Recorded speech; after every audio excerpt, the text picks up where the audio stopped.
Olá, alunos, tudo bem com vocês? Sejam todos muito bem-vindos à nossa videoaula de História. Que na nossa videoaula de hoje, nós iremos dar continuidade à Revolução Russa, que acontece em 1917, destacando da página 73 à página 75 do nosso livro didático e a nossa atividade. Espero que todos vocês estejam bem e fiquem bem.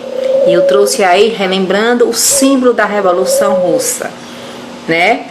A foice e o martelo. Então, vamos para os nossos slides.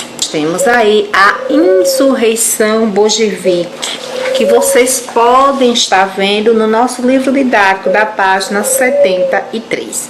O que nós vamos destacar aí? O governo provisório não podia mais conter a revolta popular. Os camponeses já estavam fazendo a reforma agrária na prática, ocupando as terras dos nobres e da igreja ortodoxa. Na cidade, a agitação dos operários era intensa, principalmente do soviete de Petrogrado.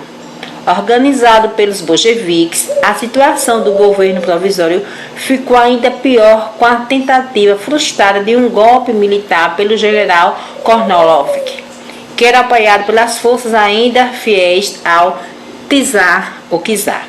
Com o governo provisório, não possuía tropa suficiente.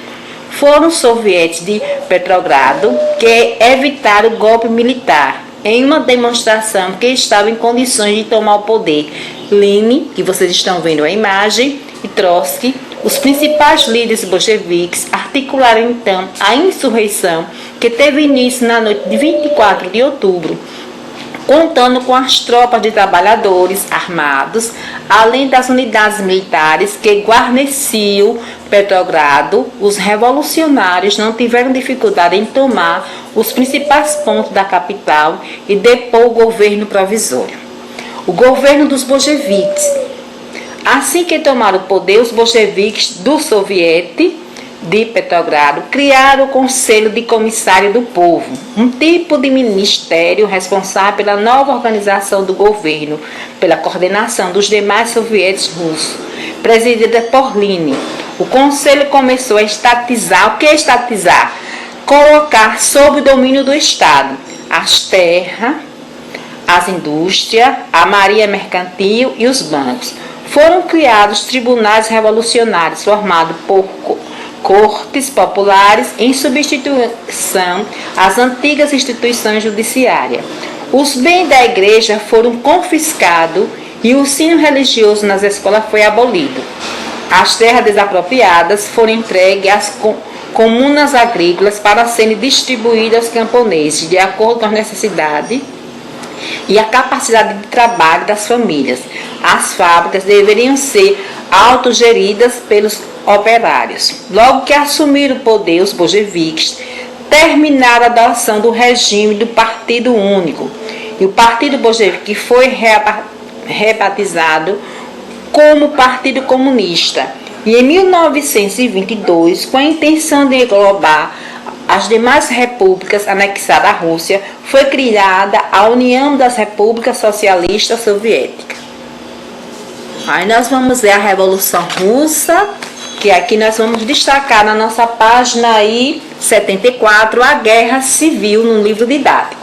Depois que a Rússia se retirou da guerra, os grupos anticomunistas, que eram contra o comunismo russo, organizaram-se, formando uma coalizão para derrubar o regime socialista implantado pelos bolcheviques. Desta coalizão participaram antigos oficiais fiéis ao czarismo, grupos liberais, mencheviques e mesmo socialistas que estavam descontentes com o poder concentrado pelo Partido Comunista.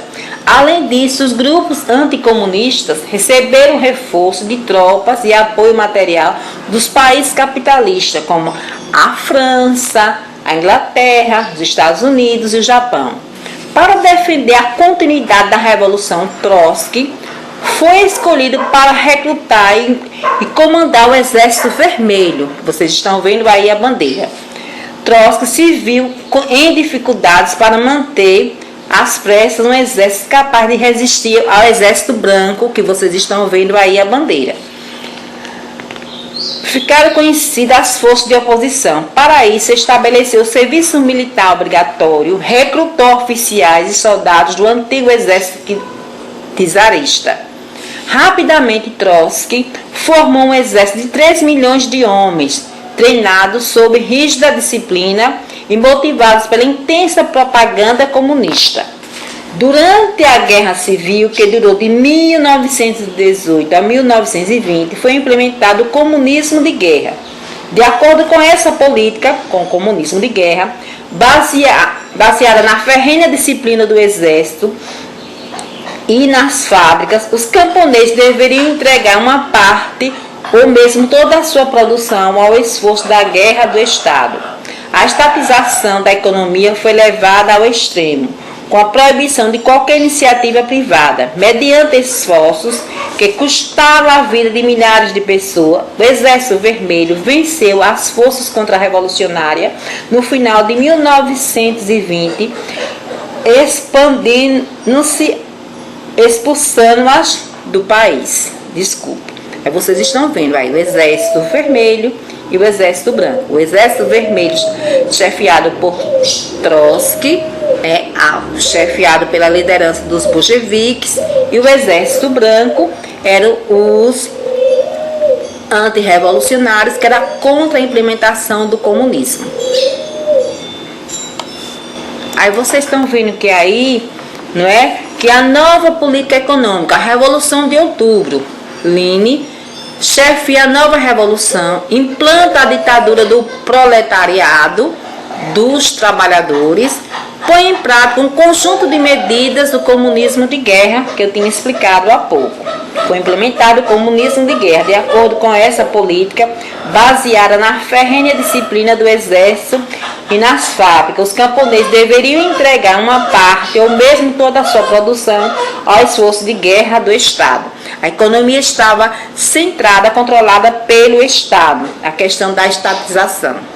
Vocês estão vendo uma imagem de Lenin falando aos proletariados. Aí nós vamos ver aí, com o fim da Guerra Civil, o país estava todo devastado, a sua economia precisava se erguer. E para promover a reconstrução econômica do país, Lenin concebeu a nova política econômica, a NEP, defendida por ele como um passo atrás para dar espaço à frente, que por esta medida ele implantou algumas medidas do capitalismo para que depois chegasse ao socialismo, que vocês podem estar lendo no nosso livro didático da página 75. A nova política econômica, a NEP.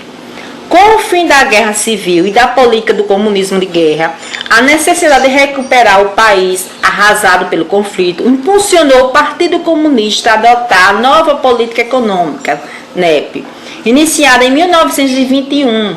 Essa política era defendida por Lenin como um recuo estratégico de implantar medidas capitalistas para em seguida avançar ainda mais no fortalecimento do socialismo.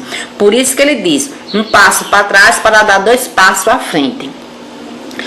O embargo da produção camponesa foi substituído por um imposto a ser cobrado em produtos, sendo permitido que os camponeses vendessem o excedente, o que sobrava, para assim obter lucro. Além disso, o Estado soviético permitiu que a iniciativa privada controlasse pequenos setores do comércio e da indústria, mantendo sob a autoridade estatal as grandes indústrias pesadas e áreas estratégicas e mais rentáveis, como produção do aço, construção naval, geração de energia, extração mineral e sistema bancário, estava sob o controle do Estado estatal.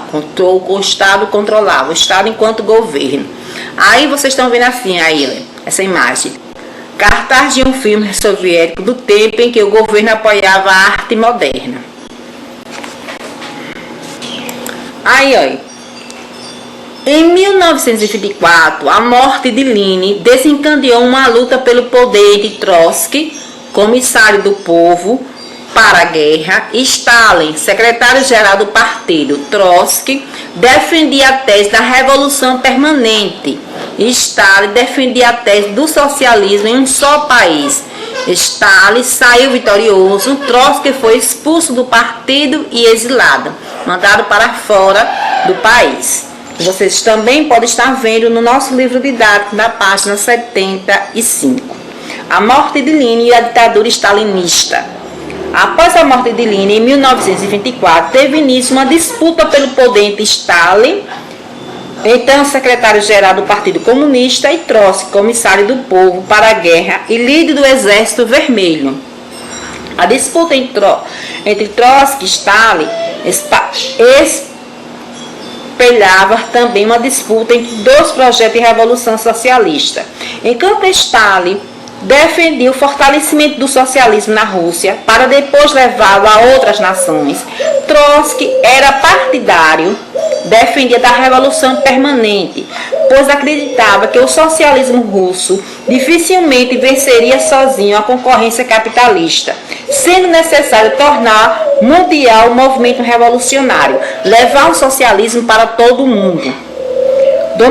Dominando a máquina burocrática do partido, Stalin ganhou a disputa, expulsou Trotsky do país, dono de um poder absoluto. Ele realizou expurgos, quer dizer, excluiu pessoas indesejáveis, dentro e fora do partido, eliminando a maioria dos revolucionários que lutaram ao lado de Trotsky. Nasce então a ditadura stalinista, marcada pela rigorosa censura à imprensa e pelo rígido controle sobre a sociedade. Agora, turma, nós vamos para a nossa atividade. Vocês vão,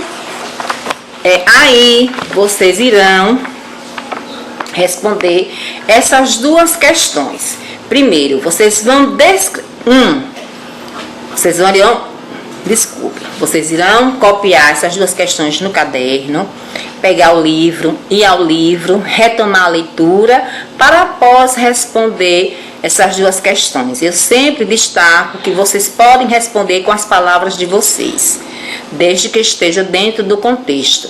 Eu às vezes comento as respostas para ajudar vocês, mas que vocês podem responder com as palavras de vocês, desde que esteja dentro do contexto. Então, nós temos aí o 1. Descreva como Stalin chegou ao poder e quais as características do seu governo. Aí vamos lá. Ele chegou ao poder após vencer a disputa com Trotsky, ao dominar a máquina burocrática do Partido Comunista. A ditadura stalinista foi marcada por perseguições políticas, pela rigorosa censura à imprensa, pelo rígido controle sobre a sociedade. Aí nós vamos ver o 2. Explique o que era o comunismo de guerra, que vocês podem estar retomando a leitura no nosso livro didático na página 74. Que vamos aí, ó. O comunismo de guerra, de acordo era uma política baseada na ferrenha disciplina do exército e nas fábricas. Os camponeses deveriam entregar uma parte ou mesmo toda a sua produção ao esforço da guerra do Estado. A estatização da economia foi levada ao extremo com a proibição de qualquer iniciativa privada. Vocês podem estar retomando a leitura para responder aí, que vocês lendo a página 74, vocês irão responder a questão 2. Explica o que era o comunismo de guerra. Nossa videoaula chega ao fim. Vamos ficando por aqui. Mais uma vez, espero que todos vocês estejam bem e fiquem bem. Até o nosso próximo encontro, até a nossa próxima videoaula e façam atividade, alunos. Tchau!